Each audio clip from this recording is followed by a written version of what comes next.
মানে আমার টাচ যে মুছেছে, ধুয়েছে, তারপরেও যে একটু থেকে যাবে বলে না? ওইভাবে ধুতে হয়, ওইভাবে মুছতে হয়। ও তো আর জানে না কোথা দিয়ে কি হয়েছে। হয়তো জামাটা এমন করছে ওইখানে রয়ে রয়ে গেছিল আমার। ওর একেবারে জীবন খতরনাক হয়ে যাবে। মানে এত বাজে রক্ত জানো তো?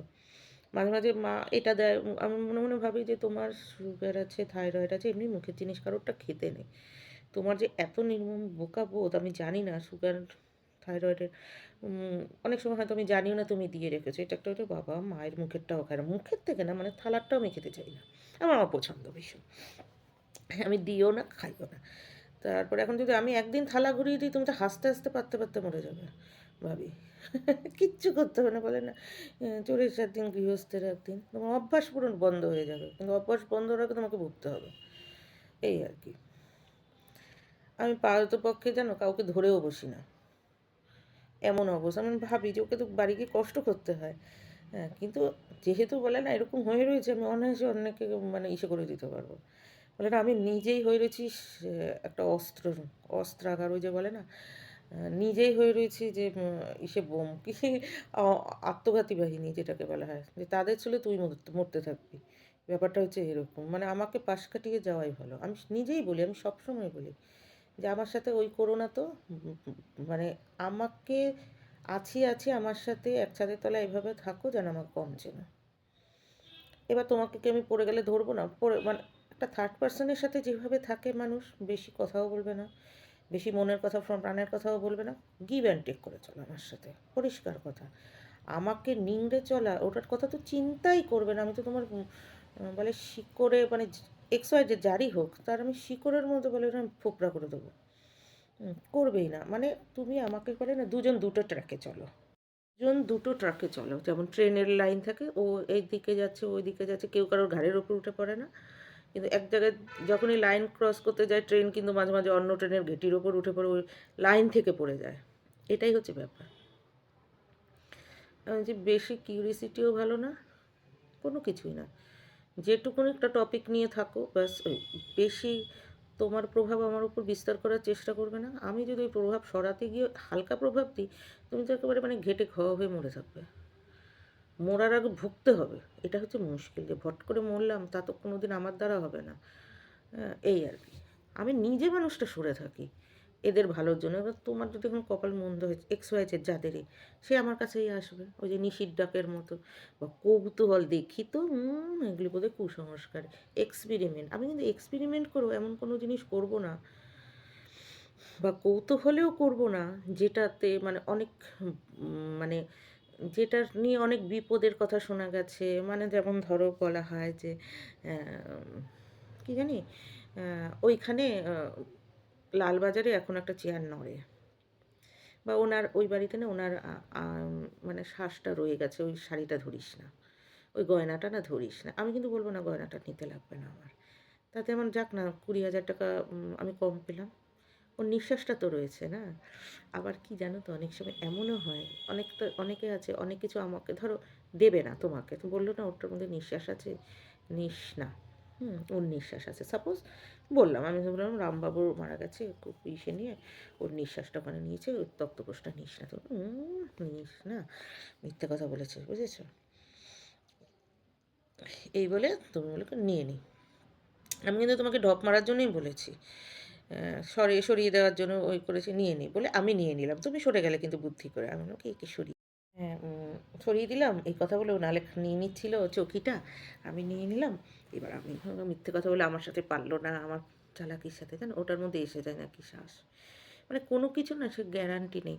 সেদিনকে একটা জিনিস বললাম যে ওর যা হয়েছে তাতে তুমি আনন্দ পাচ্ছ, শুধু সময়ের অপেক্ষা। কথাটা কিন্তু খুব সত্যি। এটা আমি অনেক জায়গাতে অনেক গল্প গাথা অনেক মানে ভালো ভালো লেখকদের ইয়েতে পড়েছি যে এই মানে কর্ম ব্যাপারটা মানে যারা স্পিরিট হয়ে গেছেন এখন, মারা টারা গেছেন, তারাও কিন্তু ছাড়ে না, জানো তো। আবার তুমি যদি আধ্যাত্মিক লেভেলে থাকো, হুম, লেভেলে থেকে তুমি যদি অন্যায় কাজটা করছো না, কোনো অন্যায় কাজ করো না, কিন্তু সেই লোকটা খারাপ ছিল বা তার কাছে কেউ আবদার করেছে যে কিছু একটা ক্ষতিকর করো, তোমাকে হয়তো সে পছন্দ করে না। ধরো আমি তোমাকে পছন্দ করি না, আমি আবদার করলাম এরকম কাউকে, ঘ্যান ঘ্যান করলাম, কারণ তার আমি প্রিয়জন ছিলাম সেই স্বর্গীয় মানুষটি। ওকে ওই করো, ও করো, আমার নিজের স্বার্থে বলছি। তাতে কিন্তু কাজ হবে না, জানো তো? ওই জিনিসটা নাকি ওনার নাকি কষ্ট হয় সেই আত্মার। তখন তার যে তাকে যে আমি খতরনাক তৈরি করলাম, সেই খতরনাক ব্যাপারটা নাকি আমার উপরে আটকে যাবে। এগুলি পড়েছে। এই জন্য এমনিতে বলে না, প্ল্যান সেট করবে না, এই করবে না, সহজে আত্মা ডাকতে নেই, নিয়ে থাকতে নেই। এর জন্য যাদের বাড়ি ঘরে বলে না যে এই বাড়িতে এই হয়েছে, ওই হয়েছিল, বা বলে না ওনার সেটা রয়েছে, তো ওইটা বংশ পরম্পরায় যার ঘরে গেছে, বাবা আমি নেব না ওই খাটটা, বা আমি নেব না ওই আলমারিটা, আমি নেব না বাবা শাক ভাত খাবো, অনেকে বলবে আমি নেব না এইসব করে গেছে। যার বাড়িতে গেছে, যে লাভ দিয়ে নিয়ে সে 1 দিন 2 দিন হলেও ভোগ করেছে আনন্দে, দেখবে তার কিছু না কিছু ক্ষতি হয়। এই জিনিসটা অনেকে জমিতে আছে, আমাদের বাড়িটা যেমন, এই বাড়িতে যে এসে মানে আমার ঠাকুরদার পছন্দ না, এই না, হয়তো সে ইসে হয়ে দেখেছে, বা আমার পছন্দ না তাকে হয়নি, তার আমার পছন্দ না তার উপস্থিতি, মানে দেখেছি সে আমার বাড়ি, আমার আমার কলকাতার পরিবার নিয়ে সে মানে তাদেরকে নিংড়ে চলছে, কলকাতার পরিবারকে সাদাসিধা ব্যাপারটাকে কাজে লাগিয়ে নিজেরটা বেশ গুছিয়েছে। তো আমি না দেখেছি তারা না বাঁচে না, বা অনেকটা করে নিল স্বার্থ রক্ষা, আখের গুছিয়ে নিল, পরে সেই আখেরটা না ওদের আর কাজে লাগে না। যেটা গুছালো প্রফিটটা নেবে, তো তখন আর নিতে পারে না, মরে যায়, মানে বেমক্কা মরে যায় সব। তখনই না, কিন্তু হয়তো সেটা 10 বছর বাদে হতে পারে, ওই 5 বছর বাদে হতে পারে, যখন সে নিচ্ছে, যখন এবার তার ভোগের সময়, তখনই মরে যায়, জানো তো? আবার অনেকে আছে মরার আগে ভীষণ ভোগে, ভীষণ বছর খানেক ভোগে। মানুষের 1-2 দিন ভোগে ঠিক আছে, বছর বছর ভুগছে, মানে বাড়ির লোক বিরক্ত হয়ে গেছে, বাড়ির লোক যাদেরকেও প্রফিটগুলি দিত, বা জানে বাড়ির লোক সেই প্রফিটগুলি পাবে, এটা মূল্যেও বা না মূল্যেও দেয়, মানে বাড়ির লোকের সাথে খুব সুসম্পর্ক ছিল, ভাব ছিল যে ওকে আমরা উপদস্থ করে আমরা নিজের জন্য, বাড়ির লোকের খুব সুসম্পর্ক ছিল হয়তো।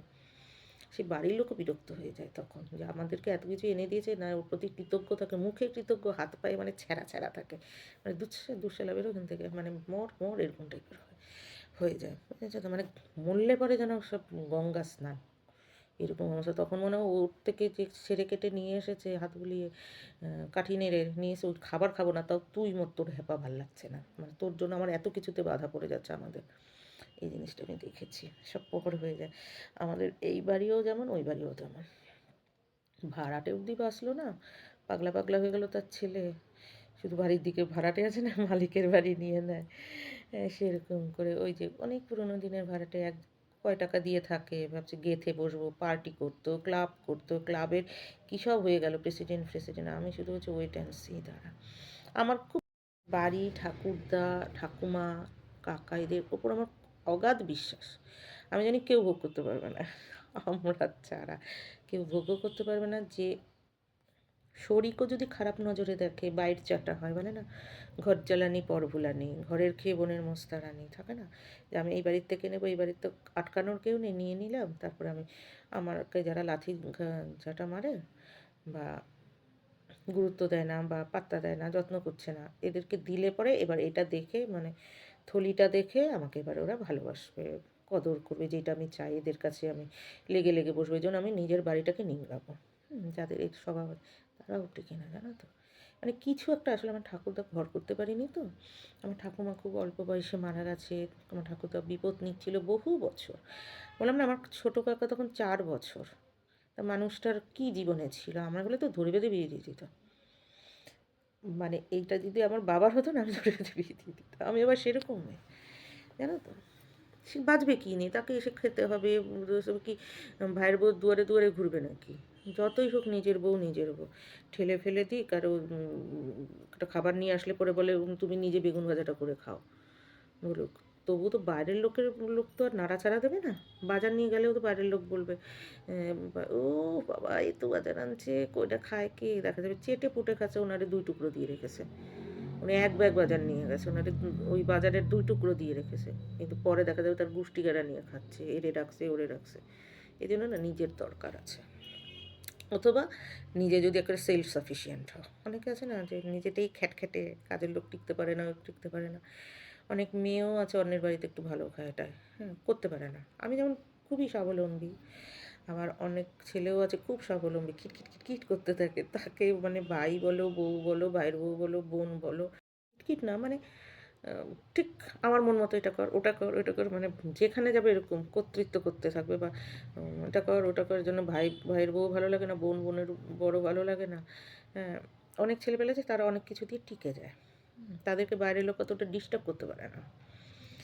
কিন্তু যারা আছে যে পেরে ওঠে না বা নিজের ঘরকে ওই করে ভাবে যে ও আমাকে খাওয়াবে, যেই দেখবে না যে তোমার ঘরে এসে নেই বলে তুমি যাচ্ছ, তখনই তোমাকে ঘোরাতে থাকবে। তোমার পয়সায় খেয়ে দেখাবে যেন তোমারে করে দিয়ে ওর ক্লান্ত হয়ে গেছে, তোমাকে করে দিতে গিয়ে ওর নিজের বাড়ির ছেলে মেয়ে, নিজের স্বামী সন্তানকে সে দেখতে পারেনি, মানে দেখতে পায়নি, যত্ন করতে পারলো না। হয়তো কোথাও গিয়ে ওর বর চিৎপাত হয়ে পড়ছে, এবার ধুসা খেয়েছে, বলবো ওই তো ওনাকে রান্না করতে গিয়ে এই দিকে আমার বরের টাক ফেটে গেছে, কপাল উড়ে গেছে, বুঝেছো? তো এর জন্য নির্ভর করতে নেই, সেদ্ধ ভাত খাও, মাছ ভাত খাও, নিজের বাড়িতে খাও, 10 বার ডাকলেও বিরক্ত হও।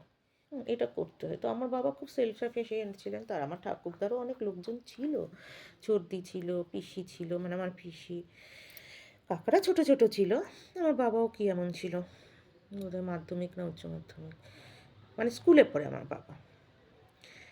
আর আমার তো একটু বয়সের ডিফারেন্সে তো এরা মানে অনেকে গেড়ে গেড়ে গেড়ে গেড়ে এক গাদা হয়, সেরকম না, একটু বয়সের ডিফারেন্স আছে, বাবা পিসি, কাকা পিসি, তা ছোটো কাকার তো অনেকটা ডিফারেন্স, মানে ছোটো কাকা বোধহয় অনেক পরে হয়েছে, হঠাৎ করে হয় না সে, যার জন্য ছোটো কাকা মোটে 4 বছর ছিল। আমার মাঝে মাঝে খুব কষ্ট হয়। তবে আবার ভাবি যে সৎমা আসলে, আসলে আমার ঠাকুরদার ছিল টিল যে, তো সরকারি চাকরিটাকে বাগিয়ে নিয়ে হয়তো অন্য জায়গায় নিজের পরিবারে থাকলো, বা দেখা গেলো ঠাকুরদাকেই মেরে ফেললো, মেরে তখন তো সরকারি চাকরি ডাইং হারনেস অনায়াসে হয়ে যায়, হয়তো ঢলানি মহিলা হবে, ডাইং হারনেস অনায়াসে হয়ে যায়, তখন ছেলেপেলেগুলির কী হতো, সে পেনশনটাও পেতো আবার চাকরিটাও পেতো। এদিক দিয়ে একটা ঠিক করেছে, এদিক দিয়ে একটু ঠিক করেছে, কেননা পরিবারটা সাদা সিধা, অনেকের আছে না একটা বউ আনার পরে আশেপাশের লোক দাঁড়িয়ে যায় সৎ বউটা আসার পরে, এরা আবার তা না, খুব সাদা সিধা, মানুষকে বিশ্বাস করে ফেলে, এবং বিশ্বাসের ভঙ্গ করে, তারপরে মানে বিশ্বাস করে বলে মানুষ বিশ্বাসটা ভঙ্গ করে, প্রতিদানটা দেয় না, কষ্ট পায় এরা ভীষণ, তারপরে যখন মরে টরে যায় না ভীষণ নিঃশ্বাস রেখে যায়।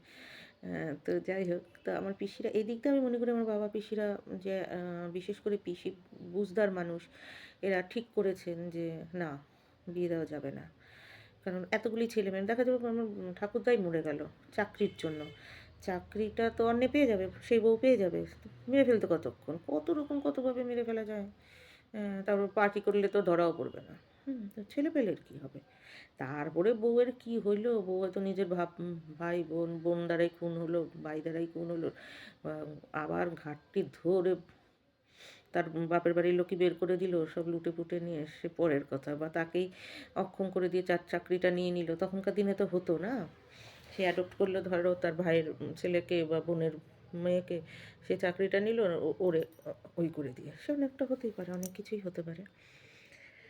তো মধ্য কথা হচ্ছে আমার ঠাকুরদার সমস্যা হতো, এটা মনে করি যে করেছে, যাকে বলি ভুল কাজ করেছে, সেজন্য আমি মাঝে মাঝে ঝগড়া করতাম বাড়িতে, কেন ঠাকুরদাকে বিয়ে দেওয়ানিতে এত কষ্ট পেয়েছে।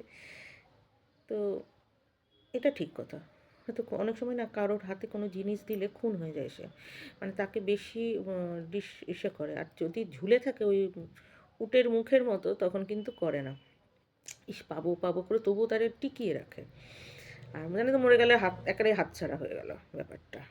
আর একবার যদি ওই যার, ধরো রামবাবুর হাতে তার জিনিসটা এসে গেছে, শ্যামবাবু হয়তো মানে তককে তককে ছিল যে রামবাবুর থেকে জিনিসটা নেব, কিন্তু রামবাবু বেঁচে থাকলে তবে